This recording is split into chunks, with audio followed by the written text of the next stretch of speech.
Bonsoir, bonsoir, bonjour, c'est ED Congo Basango Télévision. Comme toujours, avant de commencer notre émission, nous disons merci à Dieu. Nous disons merci à nos chers abonnés et téléspectateurs qui nous suivent partout dans le monde et en RDC. Bande Konanga, soyez les bienvenus à l'émission Nabiso Otusola Masolo Yamboka.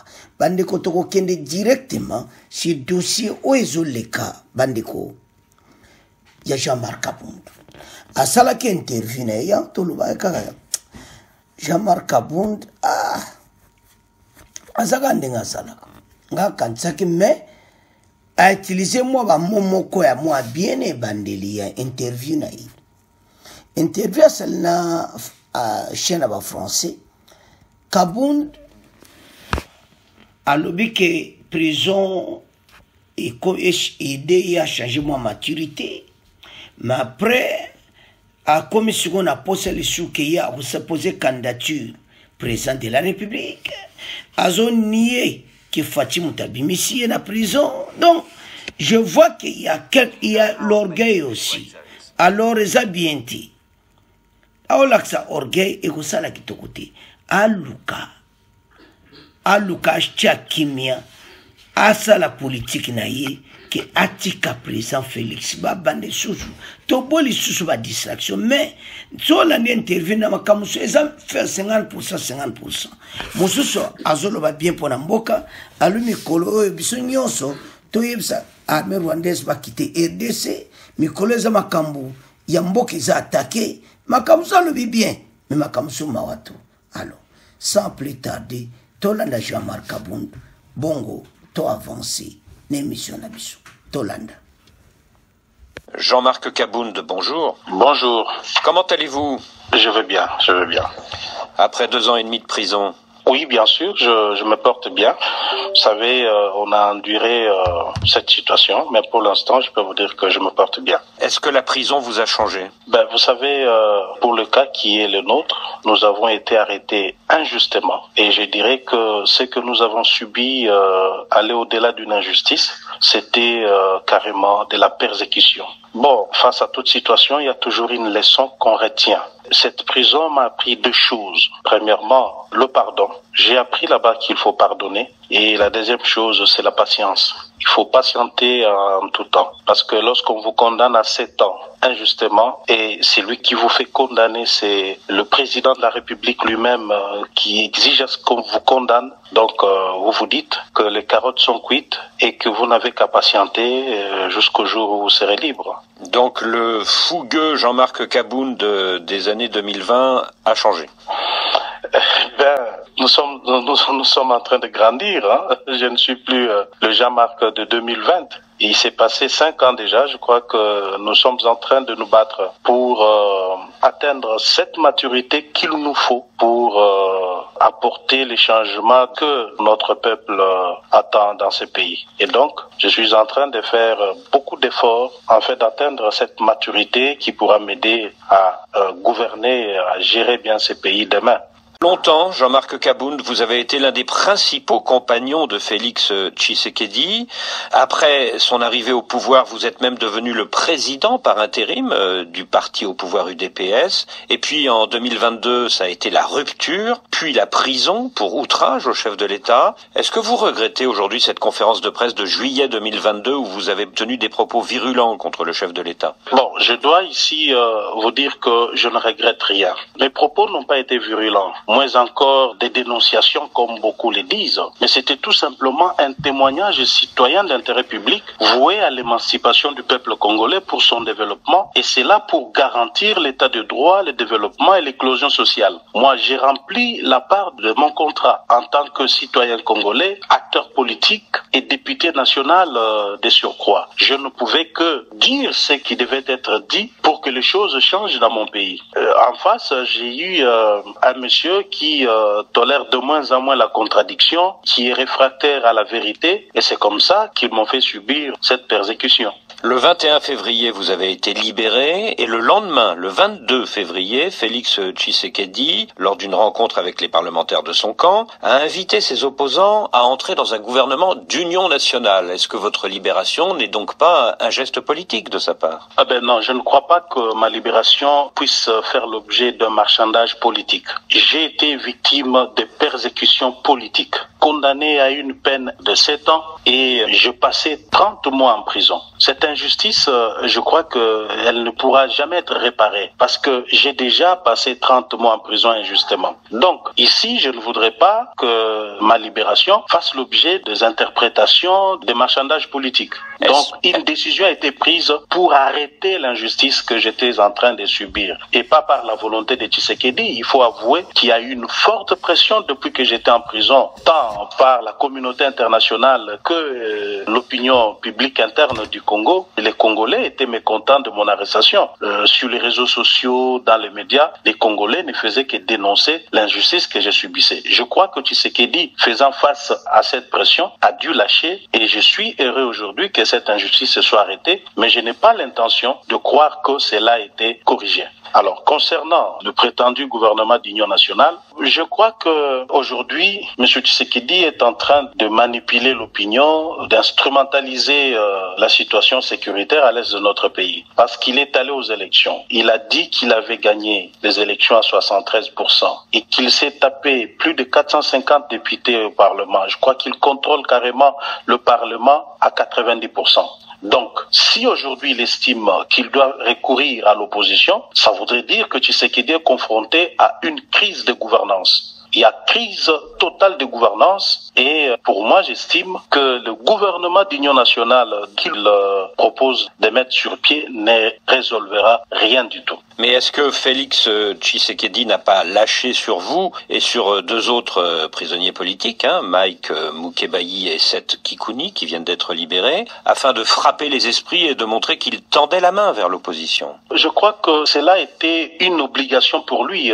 Ça ne peut pas être considéré comme un cadeau que Félix Tshisekedi donne à l'opposition parce que moi, comme les autres prisonniers, Mike Mukebayi et Seth Kikuni, étions incarcérés injustement. C'est-à-dire, notre place n'était pas en prison. Et d'ailleurs, je crois que notre libération, jusqu'à preuve du contraire, reste insuffisante. Parce qu'il y a encore des prisonniers politiques qui continuent de croupir en prison. Ici, je fais allusion à Jacques Ndala, qui continue de croupir injustement en prison. Il y a un autre aspect que beaucoup de gens ne font pas attention. C'est une catégorie de prisonniers dont le média et même les acteurs politiques ne font pas cas. Ce sont les généraux. Je vous dis ici que plusieurs généraux katangais sont arrêtés injustement. Ils sont détenus dans des cachots en prison sans jugement. Ça fait des années. Ici, je vais parler du général Filemon Yav. Je vais parler du général Djadidja. Ils sont nombreux. Et je ne comprends pas qu'un pouvoir se résume à arrêter toute personne sans le moindre ménagement, sans tenir compte de la loi et surtout l'enfermer sans lui donner accès à un procès équitable. Donc, le gouvernement Tshisekedi doit savoir que ma libération et la libération de deux autres ne suffit pas. Il y a d'autres prisonniers qui croupissent en prison injustement qui doivent être libérés. L'avancée du M23 dans l'est de votre pays, qu'est-ce que vous en pensez? Je crois que cette situation taraude les esprits de tous. C'est-à-dire pour tout Congolais épris de paix et de justice, l'avancée du M23 dans notre pays est inacceptable. Et ici, je tiens premièrement à compatir avec cette population de l'Est qui souffre, ça fait maintenant 30 ans, qui souffre et elle est sans défense, abandonnée à la merci du Rwanda. Mais en même temps, je vais dire ici que l'implication du Rwanda dans tout ce qui s'est fait à l'Est à travers le M23 n'est pas à démontrer. Et j'en appelle à la communauté internationale. Cette communauté doit comprendre que ce qui se passe au Congo est inacceptable et tout le monde doit demander au Rwanda de retirer ses troupes en République démocratique du Congo pour que le Congo retrouve la paix. Donc nous n'avons pas besoin de cette guerre. C'est vrai, Tshisekedi ne gère pas le pays comme il se doit. Il a choisi la voie de la violence, la voie de la persécution contre tous ceux qui ne sont pas d'accord avec lui. Il a choisi la voie de la mauvaise gouvernance, la corruption, les détournements des deniers publics. Tout ça, nous connaissons. Mais nous ne pouvons pas ajouter à tout cela l'insécurité et la mort par les armes. Donc nous disons ici que le Rwanda doit retirer ses troupes de la RDC. Parce que le Rwanda viole le droit international, il viole la charte des Nations Unies qui dispose que l'agression est un acte proscrit par tous ces instruments juridiques internationaux. Est-ce que vous êtes pour ou contre un dialogue avec le M23 ? Je crois que cette question doit être débattue sans passion. Aujourd'hui, vous avez le camp Tshisekedi qui est englué dans un narratif qui ne donne pas d'issue. C'est un narratif qui, en réalité, n'explique rien. Et d'ailleurs, je crois que Tshisekedi s'est fait prisonnier de son propre narratif. À force de dire que l'M23 sont des terroristes, aujourd'hui, il ne sait plus avancer. Mais au regard de la situation telle qu'elle se présente, qui est clair que la RDC n'a pas une armée capable de faire face au M23, il est de bon aloi que nous puissions envisager une solution politique pour résoudre cette crise. Donc, moi, je l'ai dit que le dialogue doit se passer en deux temps. Parce que la crise que nous avons dans la partie Est, c'est une crise armée internationale. Vous avez des armées de plusieurs pays qui sont sur notre territoire et qui combattent. Donc, cette crise ne peut être endiguée que par un dialogue au niveau international, sous l'égide, bien entendu, des organisations régionales, sous-régionales, même internationales. Et là, je souscris la démarche du processus de Luanda qui voudrait que Kagame et Tshisekedi puissent trouver un accord pouvant permettre la cessation définitive des hostilités. Et cela aura l'avantage de permettre des actions humanitaires pouvant soulager ces populations meurtries tant longtemps. Et ce n'est qu'à cette condition qu'un dialogue national pourra maintenant avoir lieu avec les M23, j'insiste, avec les M23 comme partie au conflit. Et c'est M23 qui sera bien entendu débarrassé de RDF, de Rwandais, parce que l'accord que Tshisekedi et Kabila trouvera nous permettra de faire partir tous les militaires rwandais qui sont au M23. Et que ferons-nous des Congolais qui vont rester Nanga, Wilingoma et les autres? Donc, dire qu'on ne va pas négocier avec le M23, c'est une absurdité. Nous devons réfléchir. Le dialogue avec le M23, tout comme avec l'ensemble de la classe politique et de la société civile, demeure, c'est un impératif catégorique pour trouver la solution durable au problème de l'Est. Depuis votre libération, Jean-Marc Kabound, vous avez reçu plusieurs visites à votre domicile, notamment celle de l'opposant Martin Fayoulou. Est-ce que vous songez à une coalition avec lui dans l'opposition? Pour l'instant, je crois qu'il n'est pas question d'une quelconque coalition. Le pays est agressé. Nous voulons d'abord nous mettre ensemble, réfléchir pour faire une proposition à la crise. Nous voulons, nous, en tant qu'opposition, donner notre contribution à la résolution de cette crise. Se mettre ensemble pour produire un programme commun, une candidature commune, ça viendra après. Nous ne pouvons pas parler de ces choses-là tant que notre peuple est en train de mourir. Pour l'instant, la priorité, c'est la paix à l'est du pays. Mais vous réfléchissez avec Martin Fayoulou et d'autres opposants à une initiative commune, c'est ça? Bien entendu. D'ailleurs, nous devons déjà réfléchir sur ça parce que le régime Tshisekedi, qui est un régime finissant, doit laisser la place de 2028 et l'opposition ne va pas refaire la même erreur qu'en 2018 où elle est allée diviser et une partie a pris le pouvoir visiblement sans programme réel, sans vision pour diriger le pays. Mais cette fois-ci, le Congo a tant souffert. Le Congo a besoin des dirigeants honnêtes, des gens qui vont accéder au pouvoir pour travailler afin de pouvoir donner le changement entendu par notre peuple. Et vous êtes en contact également avec l'ancien président Kabila? Je crois que c'est un acteur politique important de notre pays. Je ne vois pas pourquoi je ne peux pas être en contact avec lui. Mais d'ailleurs, moi, je veux même plus loin. Si demain, j'avais l'occasion d'avoir le contact de Nanga, je l'appellerai et je lui parlerai. Je lui dirai ce que je pense de ce qu'il est en train de faire. Donc, je suis là pour parler à tout le monde. Et que diriez-vous justement à Corneille Nangaa, le patron du M23? Je lui dirais tout simplement que ce qu'il est en train de faire, on l'a déjà vécu dans ce pays. Avec Mouzé Kabila, on connaît les conséquences. Il doit arrêter de verser le sang des Congolais et revenir vite. Il doit arrêter à travers un cessez-le-feu. Je ne sais pas ce qu'il est en train de faire là, les cessez-le-feu unilatéraux et qui finalement 2 jours après c'est lui-même qui le viole. Mais il doit décréter un cessez-le-feu et le gouvernement, je crois que dans sa position actuelle, ne pourra pas s'y opposer pour accepter d'intégrer le processus du dialogue en fin d'une résolution pacifique de ces conflits. Alors vous dites que Félix Tshisekedi doit laisser la place en 2028. Qu'est-ce que vous pensez du projet de nouvelle constitution? Non, ça c'est une vaste blague. C'était une vaste blague et j'ai dit que Tshisekedi m'a déçu. C'est vrai qu'il m'avait déjà déçu. Je l'avais exprimé lors de mon point de presse du 18 juillet 2022, mais je ne pouvais pas m'attendre à cela. Changer la constitution pour briguer un troisième mandat, c'est une insulte à notre combat. C'est fouler aux pieds le combat de Etienne Tshisekedi. C'est cracher sur la mémoire de tous nos martyrs, tous ceux qui sont morts pour la démocratie, l'état de droit et l'alternance pacifique. Je crois que Tshisekedi avait perdu la tête. Je crois que cela n'est ni moins ni plus un coup d'État constitutionnel. Donc Tshisekedi a commis l'erreur. Je crois que cela restera comme une tache noire que personne n'oubliera à son passage à la tête de ce pays. Si demain, Jean-Marc Kabound, le pouvoir libère les généraux actuellement en prison et renonce à son projet de changement de constitution, est-ce que vous pourriez accepter d'entrer dans un gouvernement d'union nationale avec Alliance pour le changement? Donc j'ai dit déjà d'entrée de jeu que je ne suis ni demandeur ni preneur de ces gouvernements. Le problème n'est pas seulement celui des arrestations.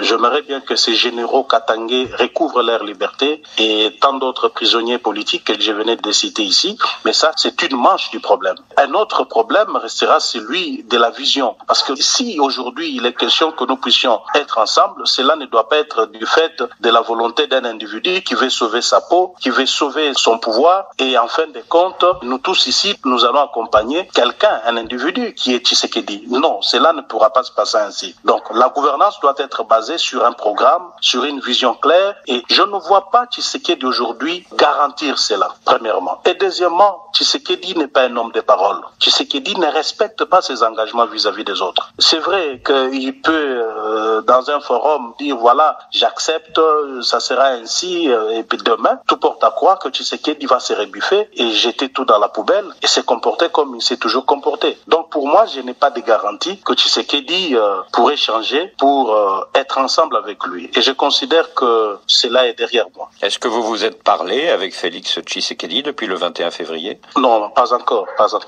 Mais c'est prévu, hein? Non, moi je n'en ai pas l'intention, je ne trouve pas l'intérêt de lui parler, mais si lui le désire, je ne lui fermerai pas la porte, je lui dirai ce que je pense. Comme je vous ai dit ici que le jour que j'aurai l'occasion de parler en Nanga, je lui parlerai, je n'aurai peur de rien. Et même si Tshisekedi le désire aujourd'hui, et s'il veut me parler, je ne peux pas fermer la porte. La politique nous exige de toujours parler, échanger. Et est-ce que vous vous êtes parlé depuis le 21 février avec sa maman, Marthe Tshisekedi, avec qui vous êtes très liés depuis longtemps? Non.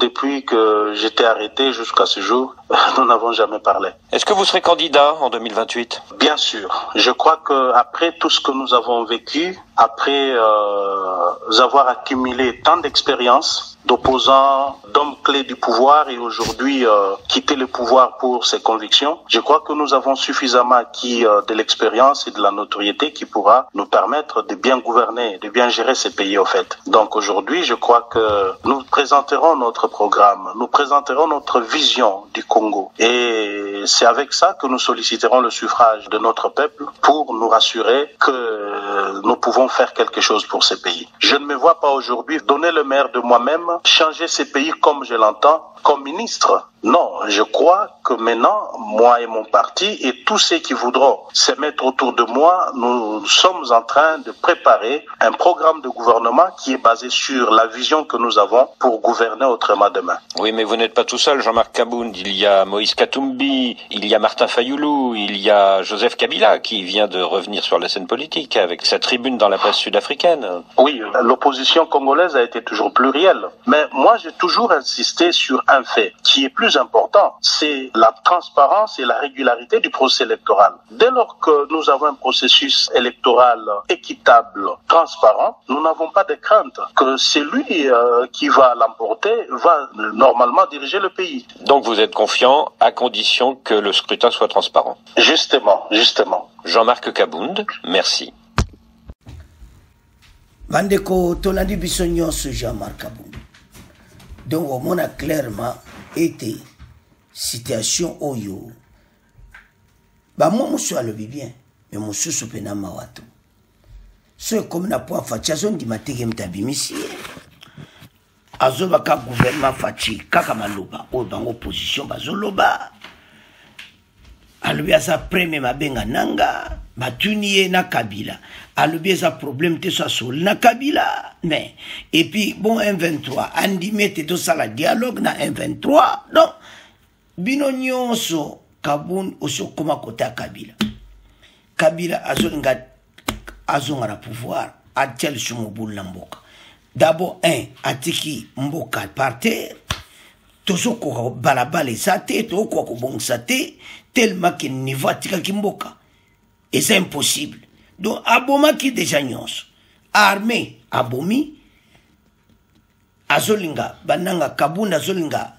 bananga M23 basolola dialogue et tout ça non bateau tout baza likopa moko donc Kaboun a commandé likopa bateau tout mais makamuso M20 il y a armée rwandaise alors bien bien que armée rwandaise va quitter la RDC batuni ya fayulu bakosolola basa ba politicien ba osala abi poko sala pe bosangana abi bon pourquoi pas donc sozo tala Jean-Marc Kaboun azomona ki ya okoma président na ebiti mais totala ndenge kokende mais azara morceau dur faut aluka abo c'est très dur alors bana mboka tolandi Jean-Marc Kaboun et comme à tout le monde commenter au revoir à la prochaine.